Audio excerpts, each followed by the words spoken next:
لا الكلام ده، لا الكلام انت ده على وصلت للانقلاب دلوقتي. الكلام ده على ده اللي بان عندي في الهيئه انت الفلكيه. بتقول محاوله انقلابيه واغتيال لشخصيات في عسكريه. محاوله انقلابيه واغتيال لشخصيات عسكريه. في ناس حتى من داخل مؤسسات سياديه الناس بتفكر يعني ايه، الناس بتفكر ان هي مع في الصف، لكن العكس هيحصل لما الحقيقه تبان. ناس من داخل المؤسسه. ايه تاني؟ في اغتيال رجل دين بارز. اتوقع وفاه المشير حسين طنطاوي العام الجديد 2015. مش المشير طنطاوي؟ حسين طنطاوي.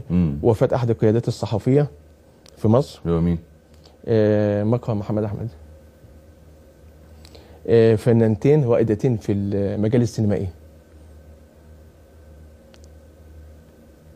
مين ومين؟ مديحه يسري، فاتن حمامه. وعلى المستوى العربي الفنانه فيروز اللبنانيه. يا بيه ده عام ضارب خالص العام ده. ده العام مضروب خالص يا دكتور احمد. ده كده العام اتضرب.